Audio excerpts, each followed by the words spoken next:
Bem, meus queridos amigos e irmãos, muito boa noite.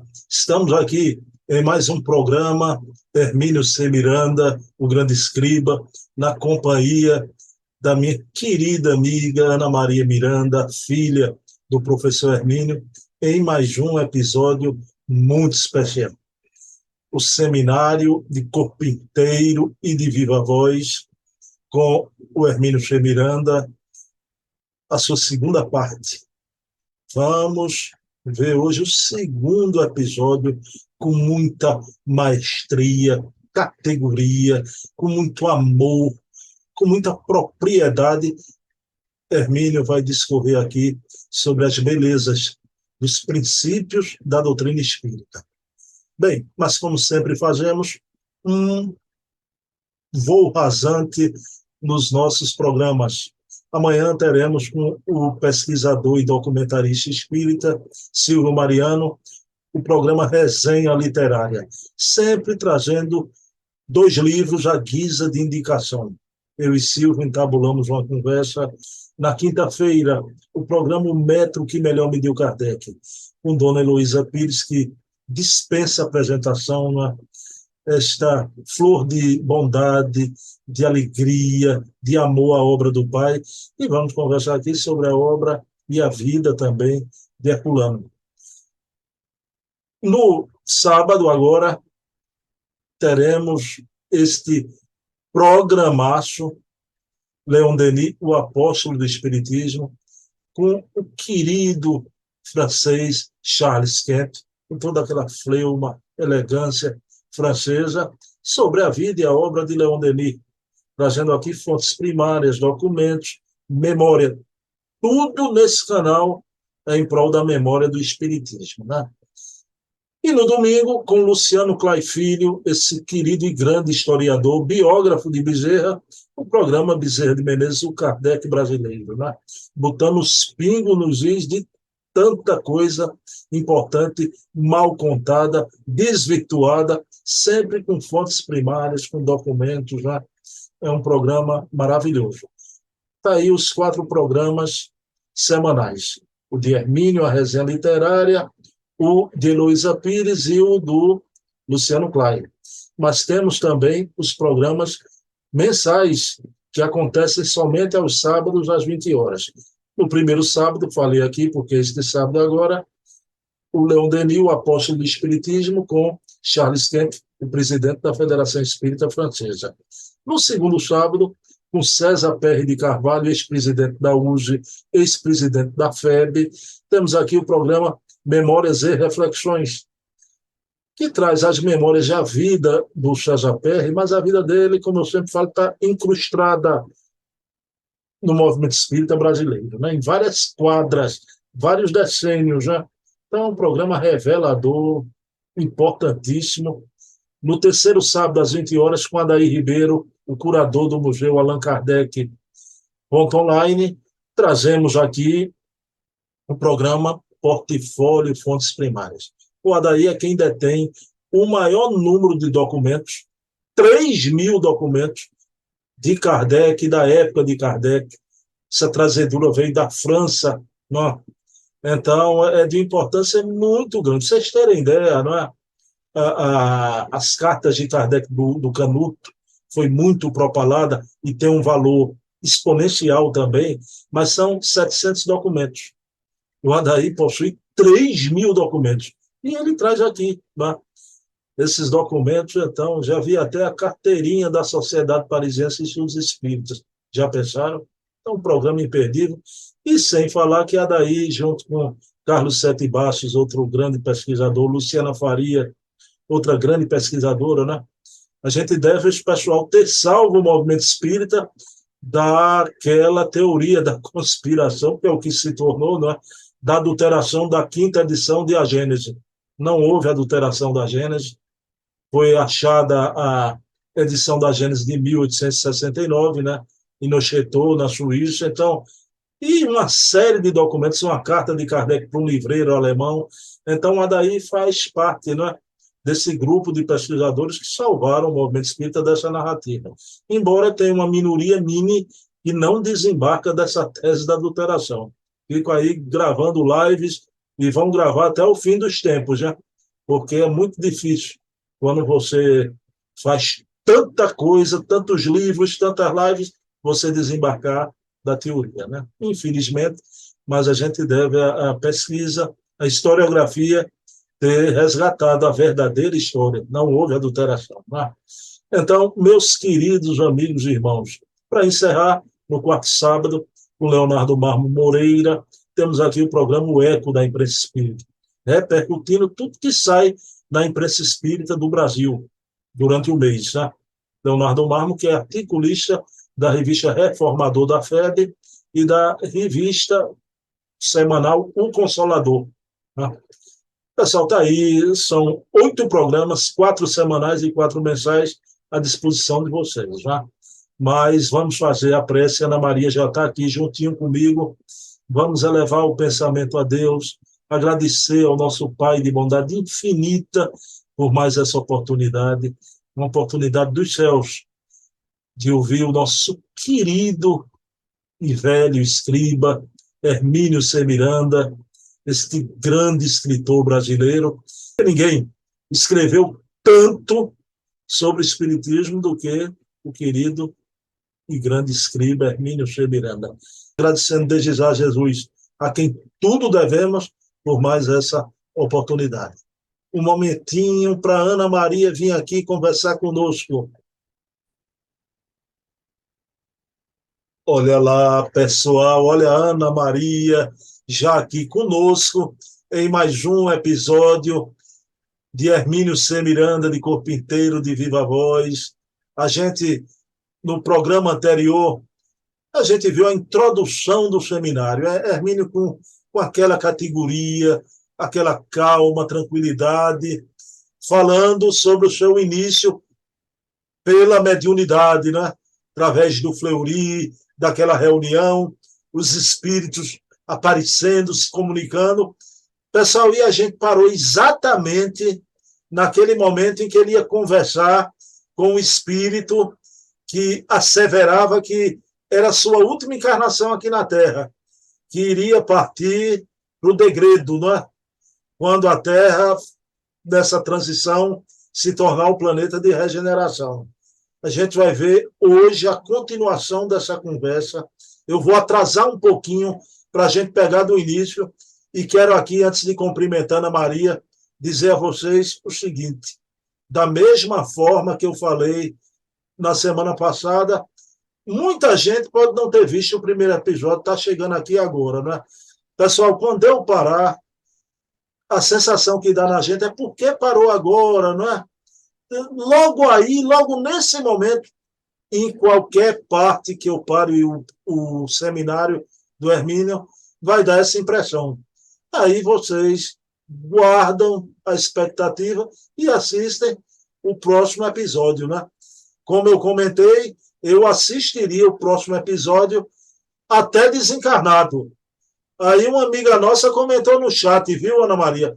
Combinado, se eu desencarnar, eu vou pedir aos instrutores para voltar e assistir. Eu digo, pessoal, manda bem.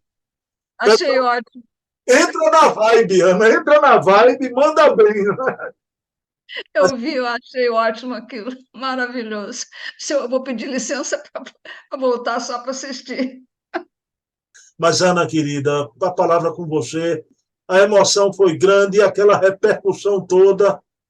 Nossa, Bruno, boa noite a todos. Nosso prazer, meu, do Bruno e meu, ter todos aqui conosco. Mas foi além de qualquer coisa que eu podia imaginar. Porque vocês imaginam, com a idade que eu estou, eu jamais ouvi falar que o papai tinha feito uma palestra em Botucatu. Eu teria ido até a pé, até desencarnada, como diz o Bruno, assistir essa palestra dele, mas eu nunca soube. Então, para mim, foi uma total surpresa quando o seu Valdemar ligou, né? E me falou disso, e depois, tão gentilmente, me mandou o pendrive. Mas eu fiquei tão emocionada, foi com a repercussão que a live teve, e, assim, o amor que as pessoas demonstraram pelo papai e o conhecimento dele. É exatamente isso. Eu sempre falei, sempre quando pergunto assim, Ana, como é que você definiria seu pai? Eu disse uma única palavra: amor. Ele era amor puro. Vocês podem ver que tudo que ele fala, ele mete o amor no meio. Não faça, é o amor. Vocês têm que atingir os espíritos pelo amor. É tudo assim. Então, eu fiquei muito emocionada. Quero agradecer a todos. Sinceramente, eu tenho que ser honesta, eu esperava que fosse bom, muito bom, mas não esperava que fosse espetacular. E foi. E eu agradeço a todos pela audiência, pela presença, pelas palavras, e ao Bruno pela oportunidade de passar isso, e ao seu Valdemar. Ó, um beijo carinhoso para o senhor, seu Valdemar, com todo o meu amor, viu? A senhora e a esposa, Regina. Muito obrigada. Meu amigo Valdemar Krepke, seu Valdemar passou um áudio carinhoso para mim, Ana, e ele falando quando o Hermínio se dirige ali a Regina, era a esposa dele, A esposa dele. Valdemar Krepke, né?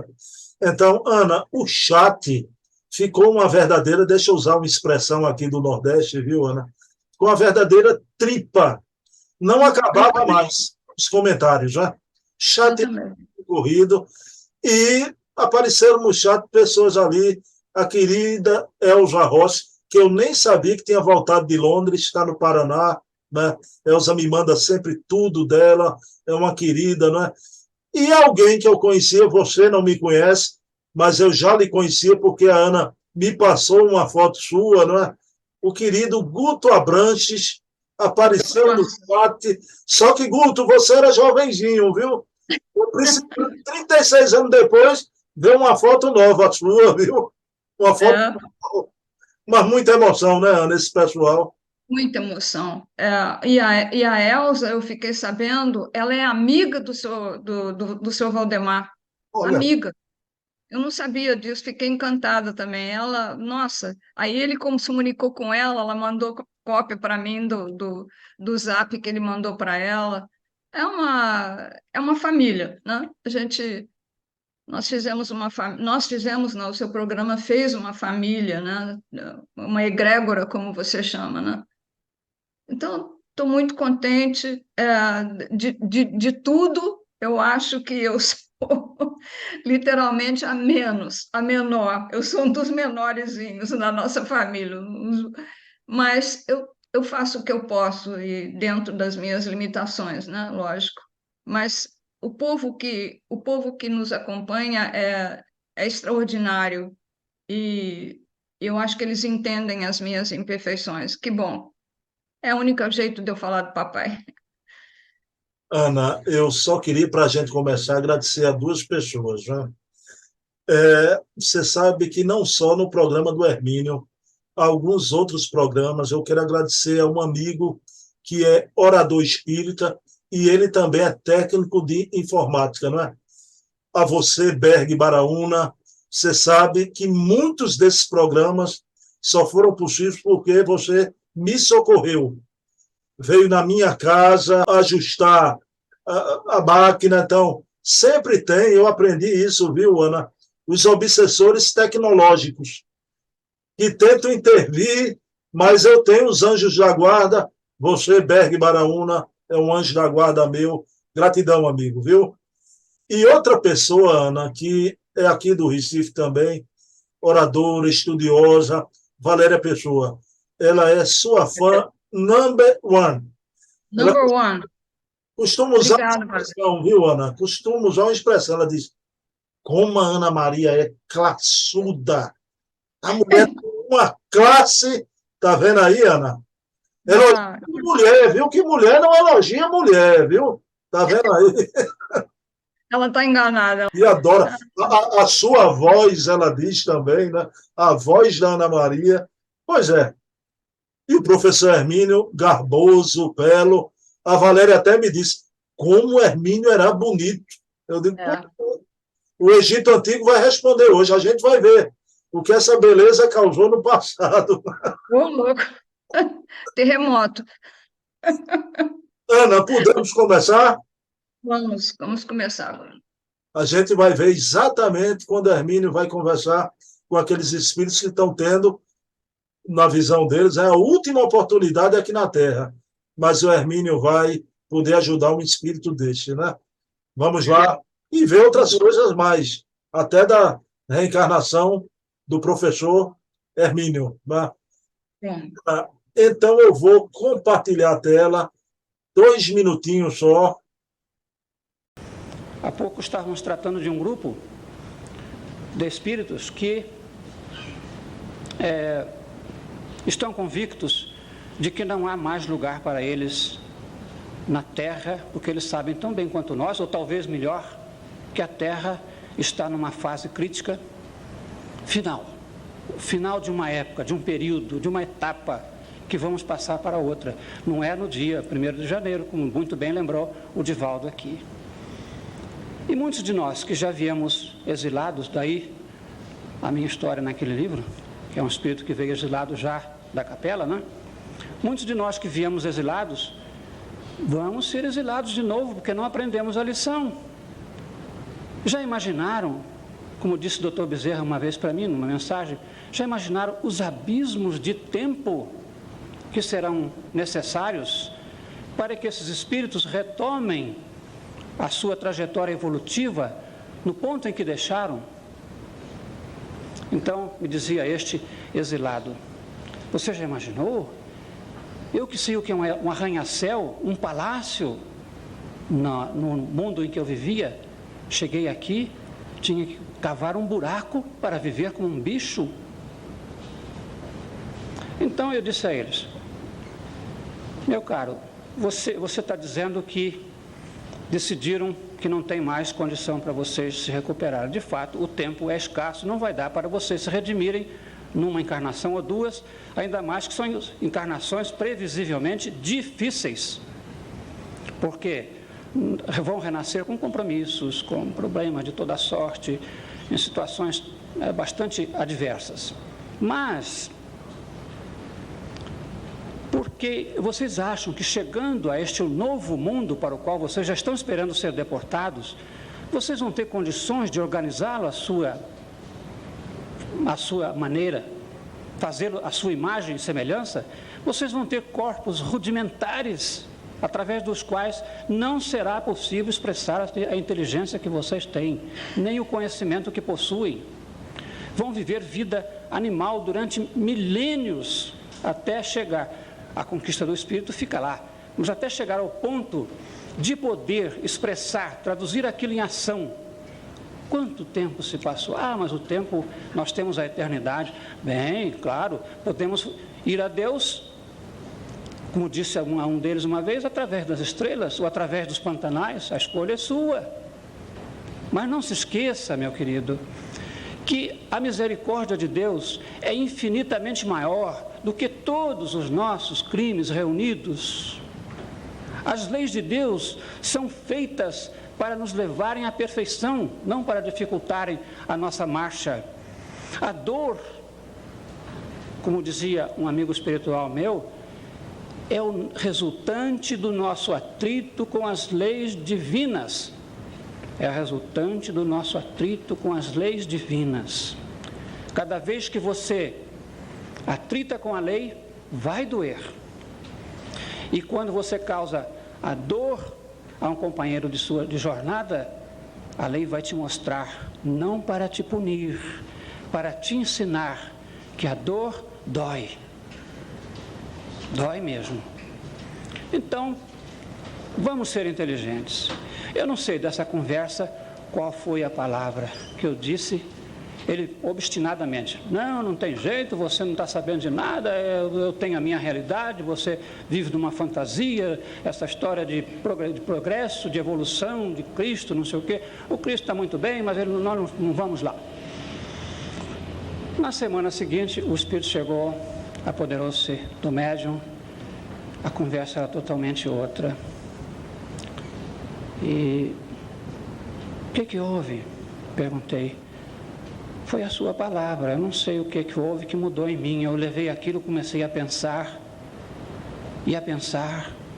porque aí a gente fica solicitando coisas também. Onde estão os seus amores? Por que você está isolado, num ambiente escuro, de aflições, de agonias, de desespero, de lutas? Se você tem direito à felicidade, o mundo em que você vai viver depois de recuperado espiritualmente já existe, já é seu. Aqueles amores que foram seus no passado não desapareceram, são seres tão vivos quanto você. Ah, mas eles se distanciaram muito e muito e muito. Mas, gente, não há, está escrito em toda parte, não há distância para aqueles que se amam. Na verdade, há sim. A gente vê espíritos como o próprio André Luiz, né, que para visitar a mãe teve que se desdobrar uma segunda vez para chegar ao ponto em que ela estava, né? Nem o perispírito não pôde ir lá. Uma criatura que está evoluidíssima. Mas, meu Deus, para o amor realmente não há barreiras. Então aqueles espíritos estão à nossa procura, aqueles retardatários que somos nós, temos lá criaturas, mas a gente se tranca num contexto de revolta, de aflição, de angústia, e acha que não pode sair dali. Então, ao mesmo tempo que você não pode forçar o espírito, você tem que, como que, puxá-lo suavemente pelas mãos, pela emoção. Então, todas essas coisas é para dizer a vocês que eu comecei o aprendizado da tarefa mediúnica aprendendo com eles. Quantos fios trouxeram eles para este tapete? Muito bem, um dia o nosso grupo terminou, mas antes disso eu preciso contar uma outra coisa. Tudo isso tem a ver com o livro. Disse que me interessei pela regressão de memória com o Luiz Rodrigues, é verdade. Mas eu andava lendo já há algum tempo o querido irmão espiritual, obrigado, Coronel de Rochat, Albert de Rochat, cujo livro básico sobre a regressão chama-se Les Vies Successives, As Vidas Sucessivas. Este livro, pelo que eu sei, não está traduzido em português. Está sendo. Então, eu me interessei por essa história de regressão de memória. Achei curiosas as experiências do Rodrigues, porque ele tinha realmente, ele deixou uma enorme coleção de tapes, de fitas gravadas com regressões, as mais curiosas. Um dentista, por exemplo, que ele uma vez regrediu, que era protestante, né? E começou a falar de encarnações anteriores. Quando o homem acordou, ficou em pânico, porque a religião dele não admite reencarnação. Como é que ele próprio estava falando em reencarnação, né? Outro era um cidadão que vivia numa situação em Nova York, uma situação social muito difícil, econômica, pior ainda, e que na regressão ele se viu numa corte europeia, não como um nobre, mas como uma pessoa que participava da corte, elegante, com recursos, em contactos maravilhosos sociais. De repente este homem se vê numa vida, a vida atual, né? Com todos os problemas de uma cidade grande, a solidão, a falta de dinheiro, a falta de posição social, né? Nos Estados Unidos, que as cidades grandes são cruéis, são frias, são duras. Ele não queria voltar para o corpo. Disse: eu não quero esse corpo aí, eu estou bem aqui. E queria ficar fixado naquela vida na Itália, que ali ele se sentia alguém, não é? Então estas coisas vão calando no espírito da gente. Quanta coisa para aprender. Aliás, o próprio Coronel de Rochat, depois que eu publiquei a Memória e o Tempo, em que eu faço uma longa exposição sobre a obra dele, ele parece que já na condição de espírito, que ele morreu no princípio deste século, creio que em 1912, me mandou uma mensagem tão comovente, tão amiga, dizendo da alegria que sentia em ver eu procurar levantar a obra que ele deixou, que não foi bem compreendida e que também a ele faltou determinadas abordagens, determinadas posturas, porque ele achou que não precisava se interessar pelo espiritismo, dado que o espiritismo tinha muita gente cuidando do espiritismo, enquanto que de ciência, que ele era um cientista, eram poucos. Então, ele como que não ignorou o espiritismo, mas abstraiu-se de entrar nos aspectos espíritas. Mas que chegando ao mundo espiritual, ele não se decepcionou, nem ficou angustiado, porque ele viu quanta coisa maravilhosa ainda para aprender. Não se deixou abater, porque o universo é um livro imenso que nos reservam alegrias inconcebíveis para a nossa mente de seres encarnados. Nós estamos na primeira cartilha do aprendizado daquilo que podemos saber, mesmo na condição carnal. E a gente sabe que, de um passado remoto, voltando ao nosso tapete, estão toda hora chegando fios para compor o desenho que estamos tentando fazer. E um exemplo típico deste desenho começou a acontecer nas minhas experiências pessoais de regressão de memória que duraram muitos anos.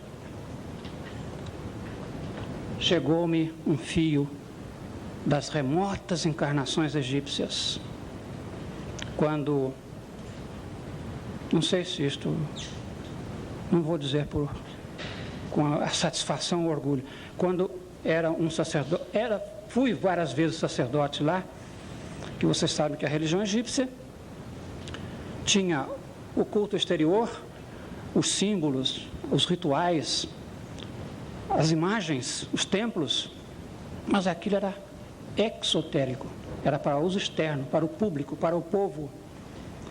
Mas os sacerdotes possuíam um conhecimento iniciático muito superior àqueles tempos e àquela forma de religião. Então, sabiam da reencarnação, da imortalidade, da comunicabilidade dos espíritos, dos desdobramentos.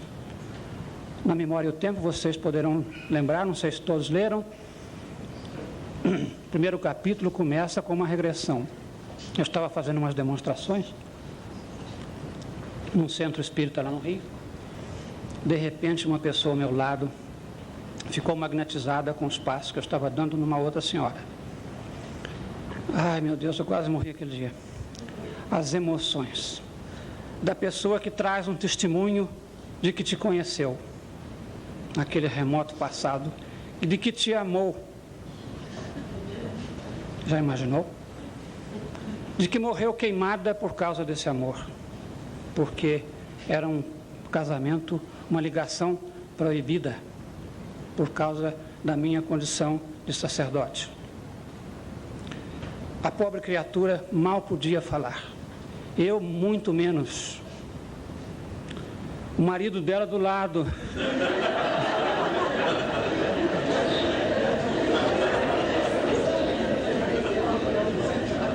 O que é que eu faço, né? E ela disse, eu não pude contar a história toda no livro, tive que proteger as identidades e tudo, né?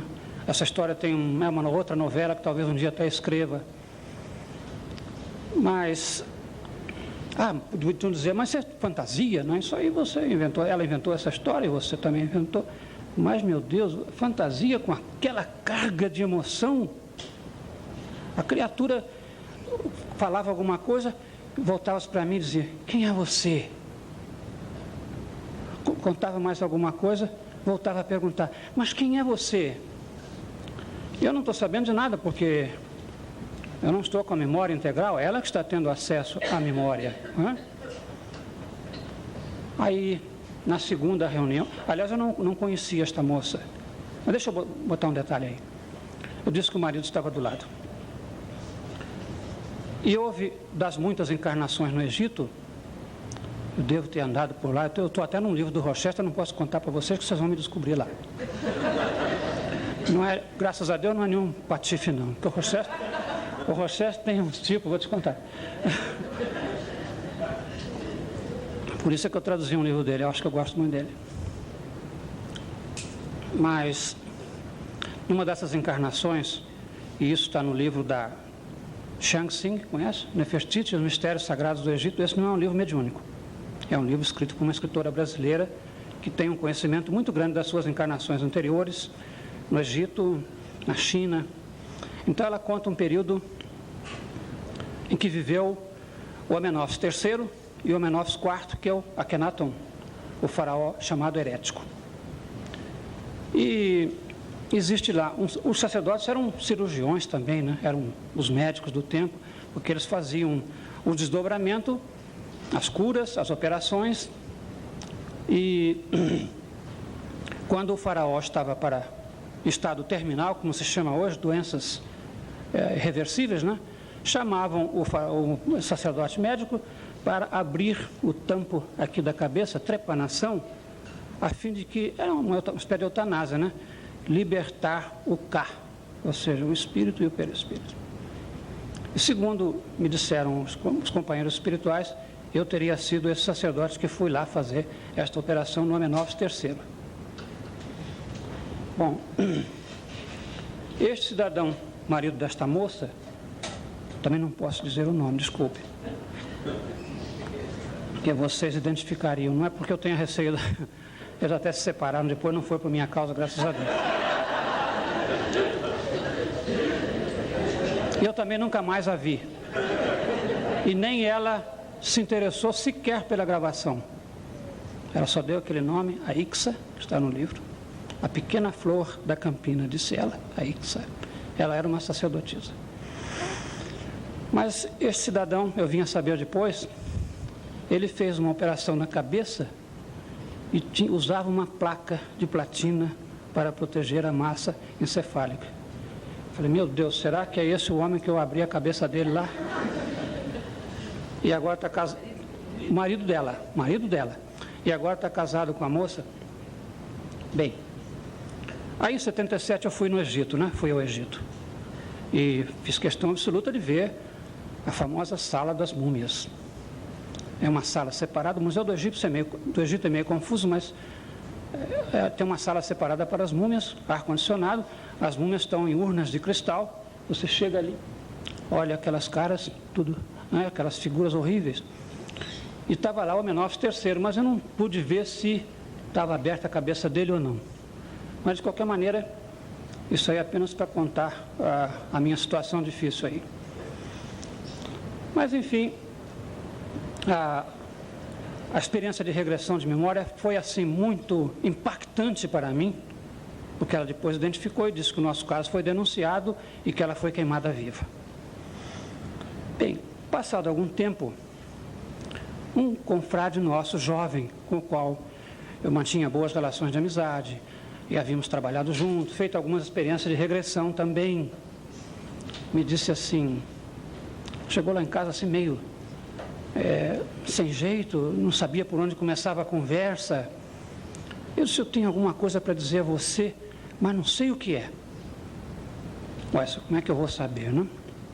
Vamos fazer uma coisa, vamos fazer uma experiência de magnetização, quem sabe você, na condição de dobramento, você vai poder me dizer o que você tem na cabeça, tem em mente. Dito e feito. Ele estendeu-se no sofá, eu comecei a dar os passos, né? Eu faço por meio de passos, fazia, agora não tenho mais condição física. Bom, daqui a pouco a criatura começou a falar uma língua que eu não sei o que é.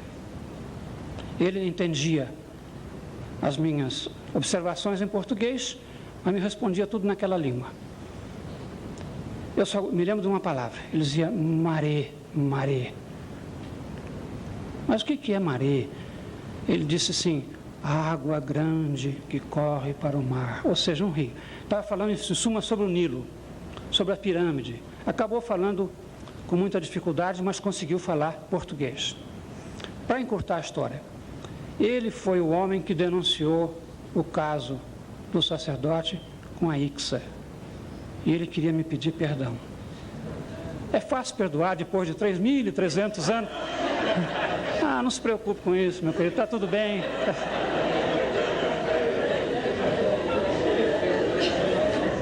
Perdoei com a maior facilidade. Aliás, ainda para ilustrar, porque nós estamos ainda falando sobre como o livro chegou a ser escrito. Ele me disse assim, quando eu desdobrei com os passos, né? Ele me falou assim com muito respeito, né? Diz assim, disse que tinha sido um sacerdote do tempo das pirâmides e que teve problemas com o faraó, porque o sacerdote era um representante de Deus, o faraó era apenas um político, né? E que ele então tinha que ter autoridade sobre o faraó. Mas ele disse para mim assim, Osíris opera pelas suas mãos.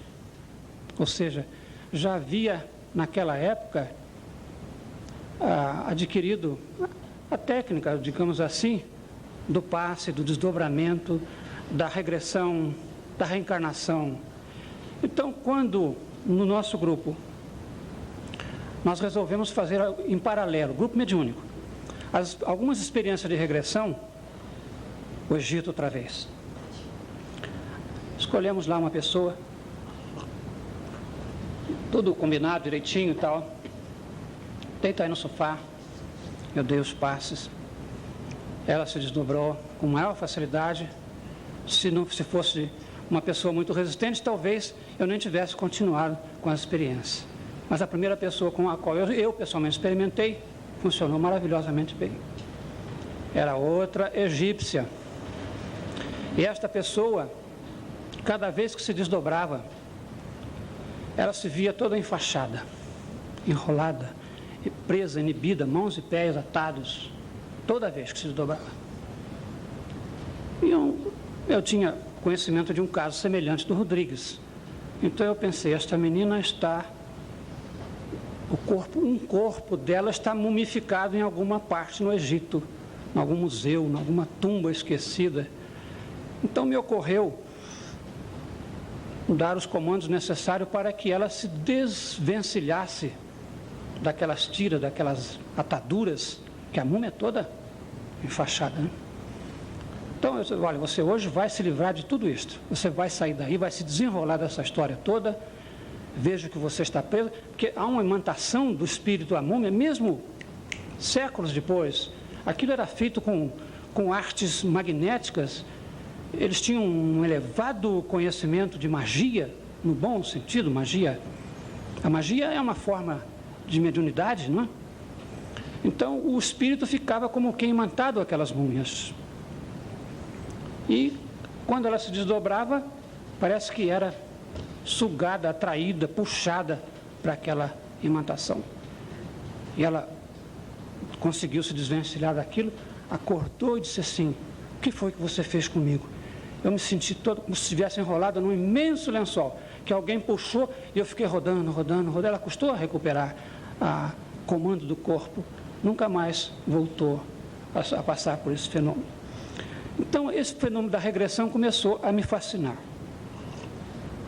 Em paralelo com os fenômenos mediúnicos. E eu não estava sabendo, os espíritos são muito sutis, eles só dizem a você alguma coisa depois que você fez, depois que aconteceu,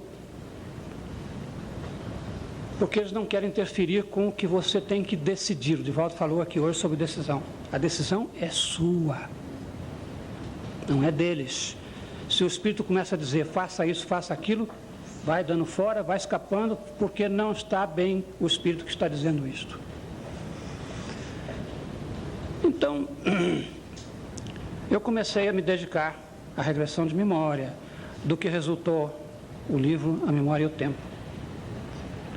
Mas comecei a encontrar muito problema.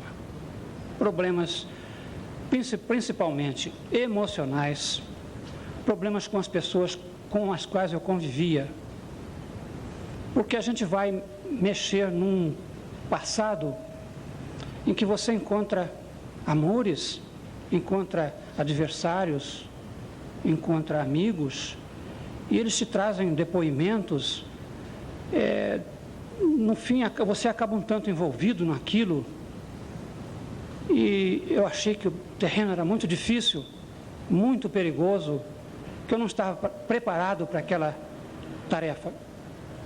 Então, bom, vou parar pelo menos um pouco para pensar. encerrei a programação de regressão de memória. E como de vez em quando eu ia à Bahia, a serviço da minha empresa, que nós tínhamos lá uma subsidiária que produzia óleo de dendê. Vocês talvez não saibam, o dendê é usado na laminação de chapas. Então, daqueles disparos, digamos assim, do Divaldo, né? O doutor Bezerra manda dizer a você para retomar as experiências de regressão de memória. Assim. Ai, meu Deus, como que eu vou retomar? Pois eu estou meio perdido, meio assim, encontrando muita dificuldade. Mas eu só fui descobrir isso depois que o desenho do tapete estava pronto, que eu olhei lá de longe. Porque quando você está fazendo o tapete, você só vê o ponto, você não vê o desenho. Então, os espíritos não me disseram isso, mas eles queriam que eu aprendesse também, reaprendesse, trouxesse para a minha memória de ser encarnado, as técnicas que evidentemente eu conhecia, porque quando a moça, a primeira experiência que eu fiz, ela se estendeu lá, relaxou e tal, eu sabia como é que fazia. Aquela coisa vinha simplesmente, espontaneamente ao meu conhecimento. Comecei com os passos e ela começou a falar. Bom, continuamos então. Continuei com as experiências de regressão de memória. E esse nosso grupo, do qual eu fazia parte, começou a se desintegrar, não por nossa culpa, mas dois companheiros nossos ele era diplomata do Itamaraty, e o casal foi enviado aí acho que para a Inglaterra, não sei para onde. Egito. O Egito. Foram para o Cairo. Então, o outro casal, o Flori ficou doente, depois seguido morreu. Um casal veio aqui para Presidente Prudente, deixou lá o Rio, tinha uma filha que veio para cá, e me vi sozinho. Falei, bom, agora nem grupo, nem espíritos, nem nada. O que é que eu faço? Não vem nenhum espírito me dizer, não, faça isso. Tá? Aí eu fiquei pensando, mas eu devo ter alguma coisa a fazer neste campo de atividade, porque não é por acaso que essas coisas acontecem com a gente. Tem um propósito nisso. Eu tinha um desenho para executar na cabeça, no meu tapetezinho pessoal, eu não sabia ainda qual, com que cores, com que linhas, mas as linhas estavam chegando às minhas mãos. O que eu faço delas? Bem, o jeito era duas opções. Ou eu procurar um grupo já estabelecido, mediúnico, e procurar me inserir, me encaixar ali. Mas não era bem isso que eu queria. Eu ia ser um corpo estranho ali. Não ia conseguir botar em prática as coisas que eu tinha em mente fazer, dar o meu formato, o meu feitio, a minha, não digo experiência, mas a minha visão das coisas. Não sei se eu tinha uma concepção diferente da mediunidade, porque nas horas de meditação, trabalhando na mente, aquilo que os espíritos me diziam, eu disse, meu Deus, mas que coisa fantástica, que coisa maravilhosa que é a vida, como ela se desdobra, como ela tem surpresas, como tem ensinamentos, como a gente encontra coisas. A gente precisa ter só um pouquinho, uma coisinha sem importância, a humildade de aprender, que falta a tanta gente. A gente vê sábios de talento imenso como o nosso querido Dr. Carl Jung, o criador, um dos criadores da psicanálise. Um gênio em todos os aspectos que você queira considerá-lo. Mas se deixou acomodar. E eu acho que faltou a ele essa humildade de aprender, essa humildade intelectual. E eu me esforcei bastante para dominar aquela arrogância natural que a gente tem, aquela vaidade de saber, e quis aprender. Isto me faz lembrar um outro gênio da ciência, professor George Washington Carver. Provavelmente vocês nunca ouviram falar nele. Um cientista negro americano. Além de gênio, um homem bom, um homem cristão. Ele era um químico americano, negro, pele preta, pele só, pele. O resto era só luz. Um dia ele pegou amendoim, botou em cima da mesa do laboratório, fez uma prece, pedindo a Deus que mostrasse a ele o que continha, o que Deus tinha posto no amendoim. Ora, o amendoim é uma das coisas mais humildes nos Estados Unidos. Quando você diz assim, isso não é nada, é peanuts, é amendoim. O Carter foi muito ridicularizado porque ele é de uma família que produz amendoim, lá na Geórgia. Então o Carver fez uma prece diante do amendoim.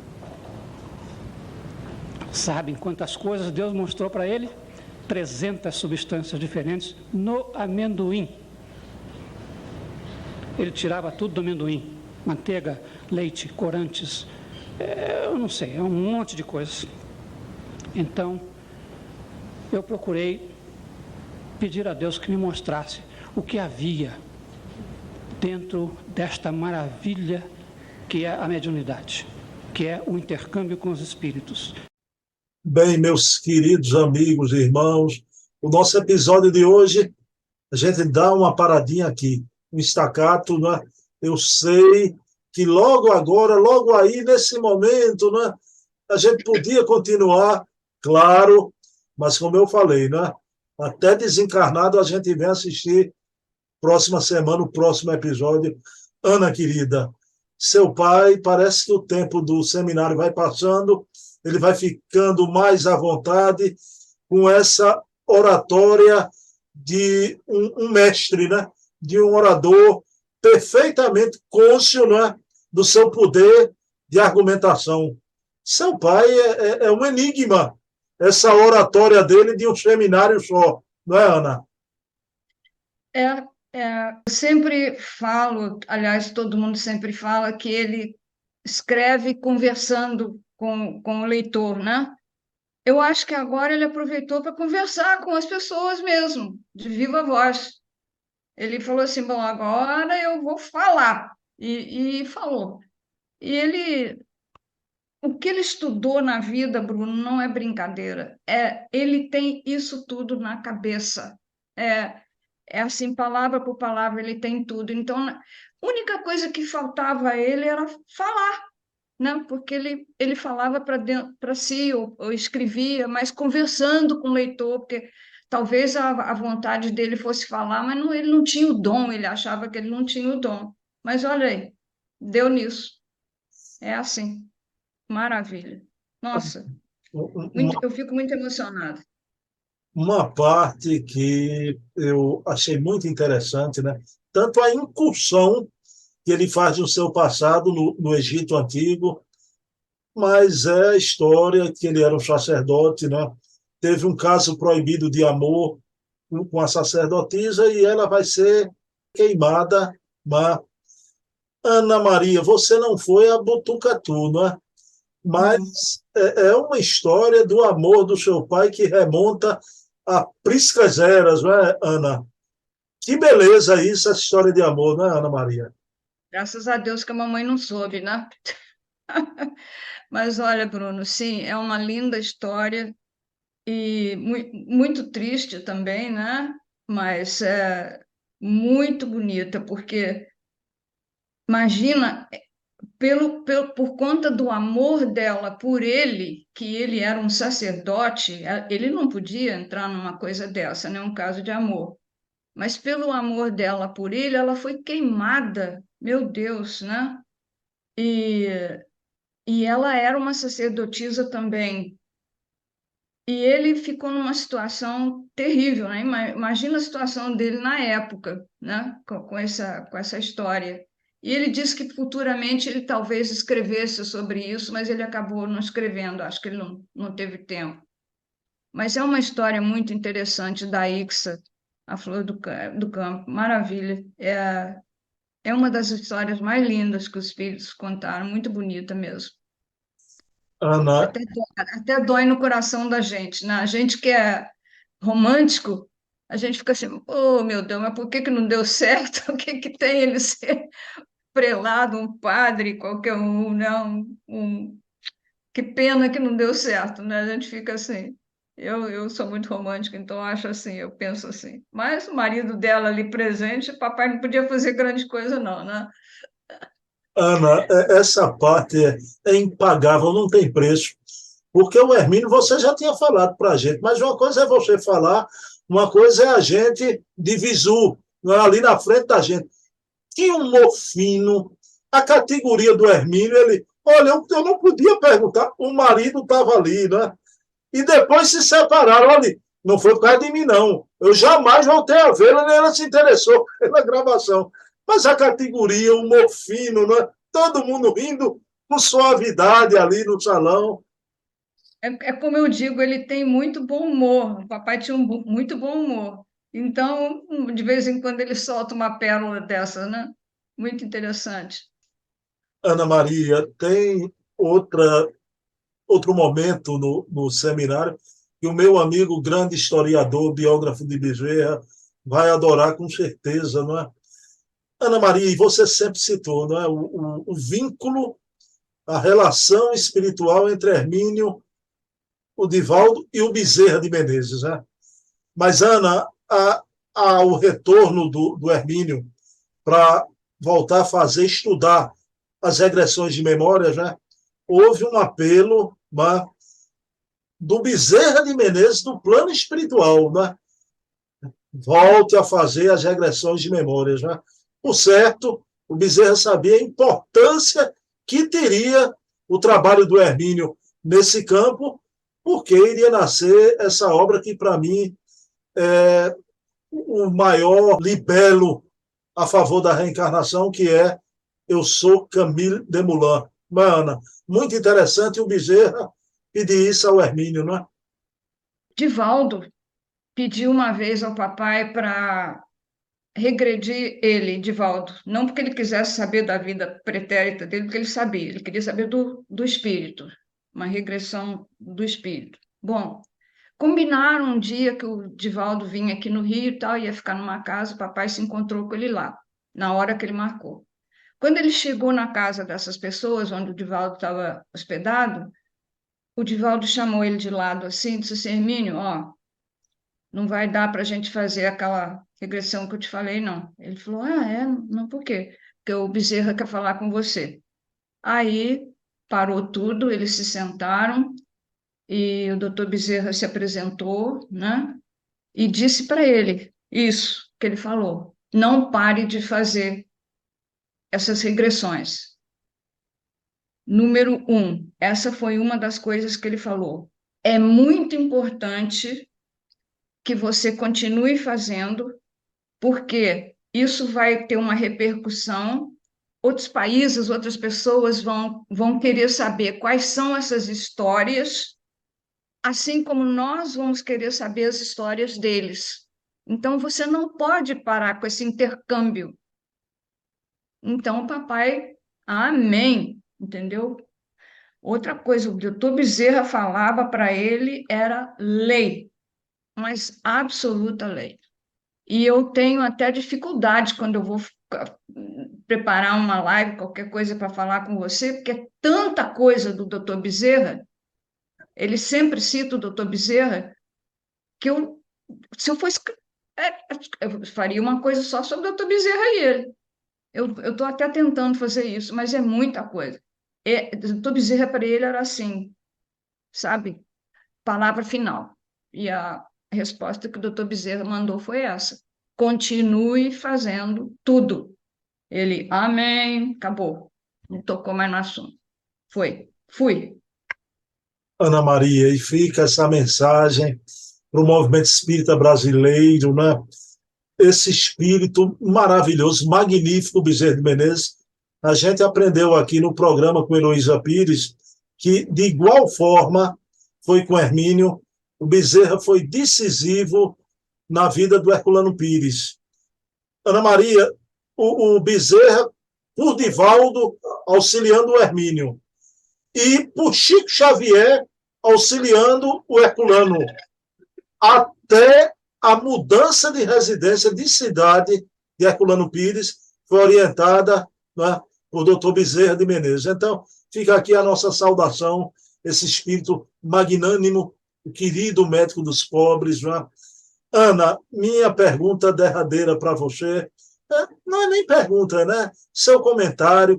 O Hermínio fala que o caminho para estudar a mediunidade e conversar com os espíritos é um só, a humildade. E ele cita dois exemplos, já. O que faltou no genial Carl Gustav Jung, né? Com o seu inconsciente coletivo, né? Ele chegou nos portais da reencarnação, mas no sentido positivo da exemplificação, veja bem que ele podia citar um espiritualista, alguém que tivesse sido um dialogador com os espíritos, mas o Hermínio era um exemplo de vida para ele. Ele vai citar, Ana Maria, este grande espírito que veio num corpo negro, não é? George Washington Carver, como seu exemplo de humildade para ele poder enveredar nas questões espirituais também.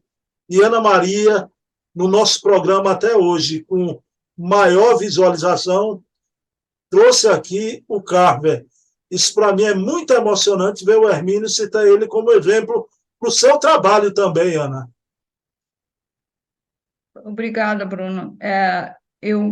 Quando a gente está fazendo um programa, eu procuro um assunto que interesse, mas como o próprio papai falou, o Dr. Carver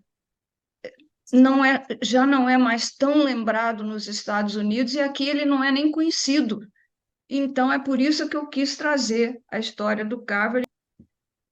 E eu preciso dar um puxão de orelha no papai, porque ele falou 300 produtos que Deus mostrou para o Dr. Carver. Não, foi mais do que isso. Foi 360 produtos. Ele tirou tudo do amendoim, tudo, até corante, que foi tão importante na época. As calças jeans que nós usamos hoje surgiu de uma tinta que o Dr. Carver encontrou no amendoim, que é o índigo blue, é o azul índigo. E até hoje nós estamos aqui usando as calças americanas e vamos usar para o resto da vida. Então, esse homem, que é um escravo, ele nasceu escravo, quase morreu, e foi um gênio, e foi um homem adorado nos Estados Unidos. O papai chama ele para essa brilhante palestra que o papai fez. Eu fiquei muito emocionada com isso, muito, muito, muito, porque ele fala de pessoas maravilhosas, né? Grandes filósofos, e etc, etc, etc. Ele foi buscar o Dr. Carver, que, na opinião dele, foi um dos maiores homens dos Estados Unidos, um cientista, né? Maravilhoso. O exemplo de humildade que ele quis dizer, que ele acha que faltou ao Jung, ele deu do Carver. Muito emocionante isso. Bem, pessoal, quem quiser, acesse o programa com Ana Maria, programa inteiro sobre Carver, uma maravilha, não é? Ana, com essa narrativa que ela coloca a gente dentro da cena o tempo todo. Ana Maria, o que eu fiquei impressionado no final da obra é que o Hermínio diz assim, né? Que pede a Deus que um dia no futuro possa encontrar frente a frente o professor Carver numa esquina cósmica da vida. Eu acho que esse encontro já aconteceu, tenho certeza, né? Porque o Hermínio mereceu isso por tudo que ele fez, já. Ele disse que queria encontrar para poder beijar as mãos dele, porque das mãos dele é que saía tudo da intuição de Deus. Ele fazia com as mãos aquilo que Deus intuía a ele para ajudá-lo. Maravilha. Pessoal, estamos encerrando o segundo episódio. Olha lá, a gente não chegou nem na metade, Ana, né? Faltam ainda 3 episódios. A gente viu 1 hora do seminário com os dois. Falta 1h30. Vocês não sabem o que vem por aí. Ana, não vou adiantar nada para o pessoal, só vou dizer uma coisa. Vocês pensam que viram todo o bom humor do Hermínio? Ainda não. Agora vou atiçar a curiosidade do pessoal, Ana. Vocês pensam que o Hermínio não ficava furioso, né? lê do engano. O Hermínio ficava bravo. Vocês vão ver no seminário também. Mas é uma brabeza santa, uma indignação Nossa, santa. ele quando ficava bravo mesmo. Mas é muito difícil ele ficar bravo. Ele era muito doce. Dizem que a filha puxou o pai, viu? Eu ainda não conheci essa faceta dela, nem quero conhecer, viu, Ana? Por Eu sou favor. leão, hein? Eu sou leão. Ana, querida, vamos encerrar Oi. com muito amor, muita emoção no coração. Claro que o agradecimento imorredouro a você, Valdemar Krepke. Graças a ti estamos aqui mostrando essa beleza, né? Parece que é algo que veio do éter. Estamos aqui vivendo um pouquinho dessa vida espiritual, desde já aqui na Terra, né? Ana Graças a Maria, Deus. a prece final você faz? Ai, Bruno, você faz para mim. Eu continuo com nó na garganta, então eu tenho medo de parar a oração e começar a chorar. E eu peço a você que faça por mim, por favor, tá? Eu só quero dar o depoimento que Ana me preparou para isso. Esses 5 episódios, ela entra emocionada, sai emocionada. Eu nunca conversei tanto com Ana por telefone de viva voz, já mensagem no Zap, né? E vocês imaginam, se eu estou do jeito que eu estou, Ana, é um tremendal de emoção. Vocês imaginem a filha do Hermínio como deve estar, né? E saber que Hermínio está feliz com essa divulgação, junto com Dona Inês, de mãos dadas, olhando para você, Ana. E Obrigada. feliz por E você, por ter nos proporcionado poder passar isso para as pessoas, né? eu Tudo é eu uma união de forças. eu oro para o professor Hermínio, olhando o quadro que eu tenho na minha casa, que Ana conhece. O tal ia dar o quadro, na época ela não pôde, ela pediu para dar me presentear e depois ela ganhou outros 2. Ela já tem os quadros dela. Taua Gomes, querido, um abraço para você também, viu? Você é importante nessa jornada do trazer o Hermínio para o público, né? Bem, vamos orar, Ana. Vamos. Então, mais uma vez, professor Hermínio, o senhor, onde estiver com a sua Dona Inês, gratidão.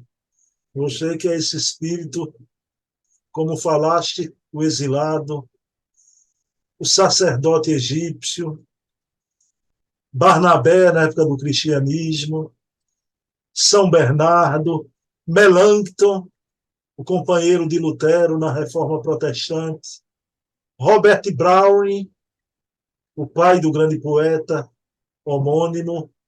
Então, gratidão, professor Hermínio, por essa beleza, um assunto tão complexo, tão difícil. O senhor mostrando que a incursão no mundo espiritual é o caminho do amor e da humildade. Pedindo permissão à espiritualidade amiga, encerramos o nosso programa da noite de hoje. Pessoal, para a semana, terça-feira, 20 horas, o programa prossegue. Hermínio estará aqui. Quero dedicar esse programa à minha mãe Eva. Te amo, mamãe. Não te esqueço. Ana Maria Miranda, sinta-se abraçada por todos nós, viu? Gratidão, Ana, por tanta beleza, viu? Eu é que agradeço. Muito obrigada mesmo a todos, você e a todos nós, e o senhor Valdemar, principalmente também. Obrigada. Beijo na alma, seu Valdemar. Beijo na alma, Ana. Faz de bem. Beijo.